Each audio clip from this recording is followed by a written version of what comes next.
Commodore 1980'lerin başında yeni yeni gelişmeye başlayan bilgisayar dünyasına hükmetti.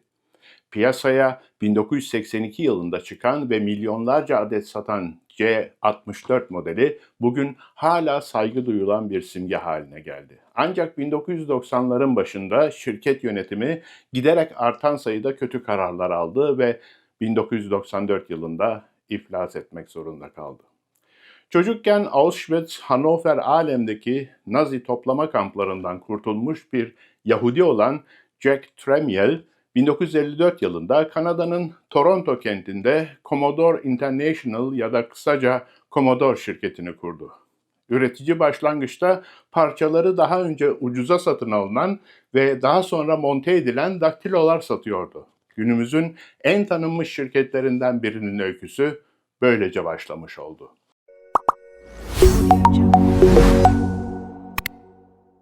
Commodore'un kuruluşundan sadece birkaç yıl sonra Tramiel şirketin Japonya'dan gelen ve giderek güçlenen rekabete ayak uyduramayacağını fark etti. Bu yüzden girişimci ilk olarak şansını mekanik hesap makinelerinde denedi. Ancak 1960'ların ortalarında Japonlar tarafından bir kez daha yenilgiye uğratıldı. Tramiel, ana yatırımcısının tavsiyesi üzerine rakiplerinin üstün rekabet gücünü bizzat görmek için Japonya'ya gitti.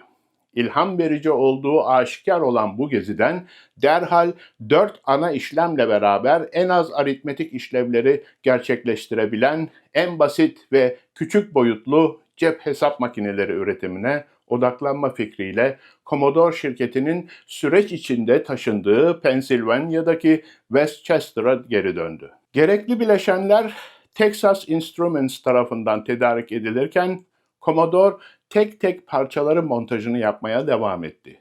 Bu iş modeli Texas Instruments'ın tamamen monte edilmiş cep hesap makinelerini kendi markası adı altında piyasaya sürmeye karar verdiği 1975 yılına kadar çalıştı. Tabii ki Texas Instruments, Commodore'un fiyatlarından çok daha ucuza imal edip satıyordu.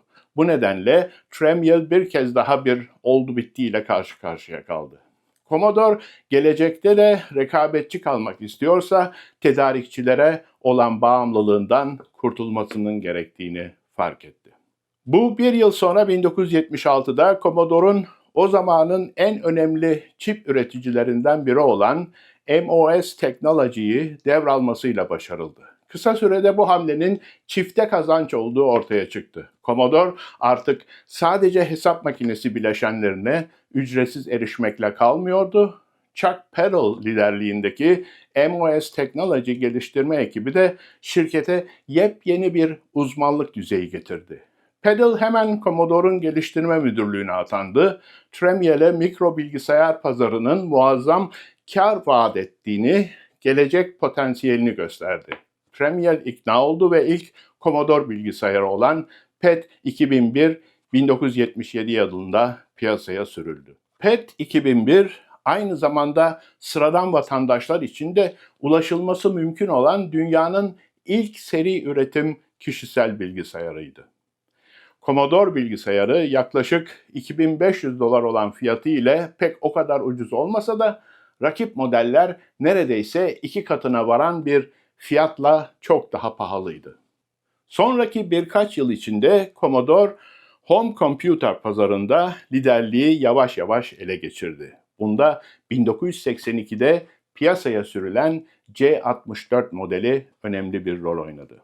Commodore 1983 yılında %25'lik bir pazar payına ulaşırken rakipleri Apple ve Hewlett Packard açıkça geride kalarak %16,5 ve %11 ile ikinci ve üçüncü sıraya yetinmek zorunda kaldılar. C64'ten dünya çapında toplam 22 milyon adetten fazla satıldı.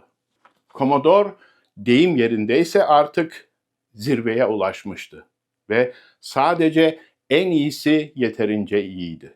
Şirket 1984'ten 1989'a kadar Alman futbol takımı Bayern Münih'in ana sponsoru oldu ve Alman Rekorlar Şampiyonu'na sezon başına 2,5 milyon mark ödedi. Bu süre zarfında Commodore markasının sadece Almanya'da değil, Avrupa'daki tanınırlık oranı %31'den %92'ye yükseldiği için gerçekten çok başarılı bir yatırımdı diyebiliriz.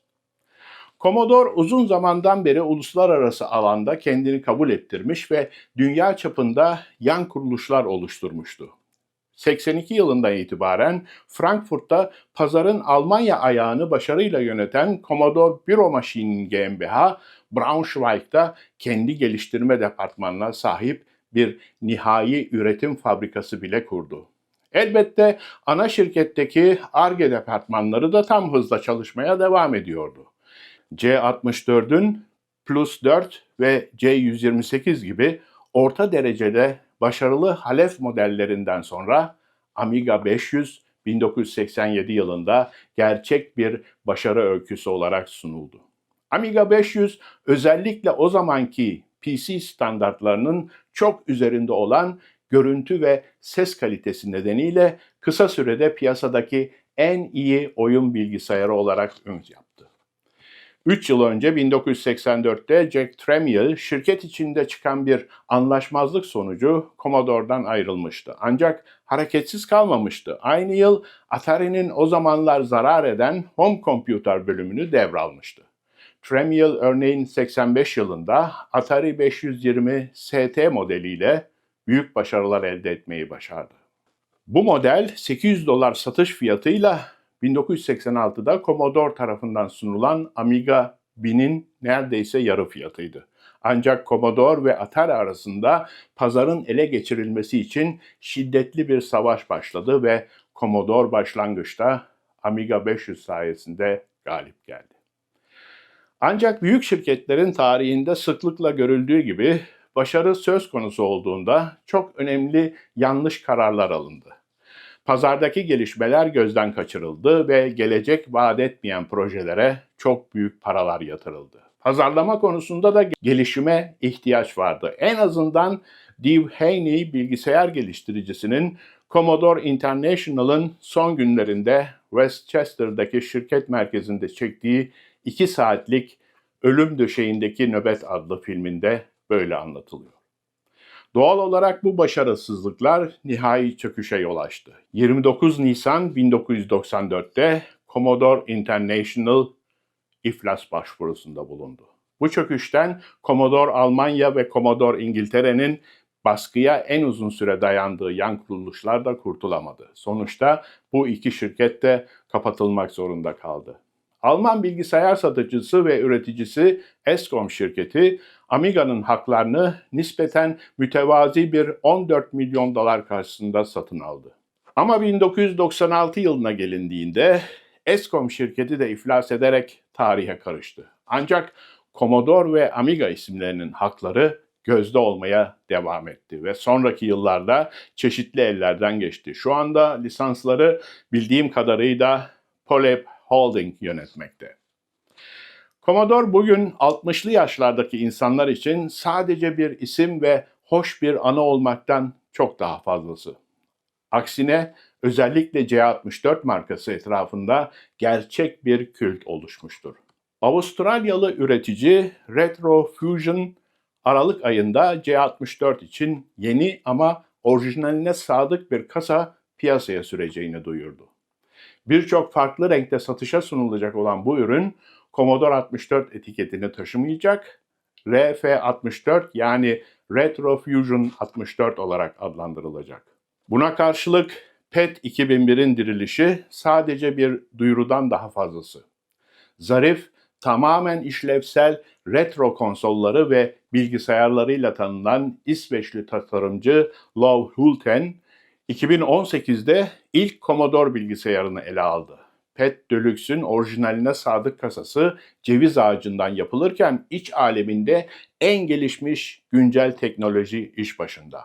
Bu sayede o dönemde yalnızca C64 için mevcut olan oyunları bile PET Deluxe üzerinde oynamak mümkün.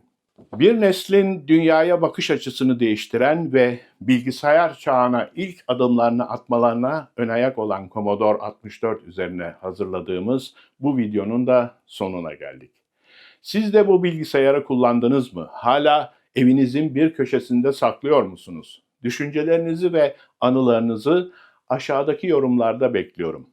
Geçmişte yayınladığımız ve ileride yayınlayacağımız videoları kaçırmamak için kanalımıza abone olmayı, iletişim seçeneğini açmayı ve beğeni tuşuna tıklamayı unutmayın.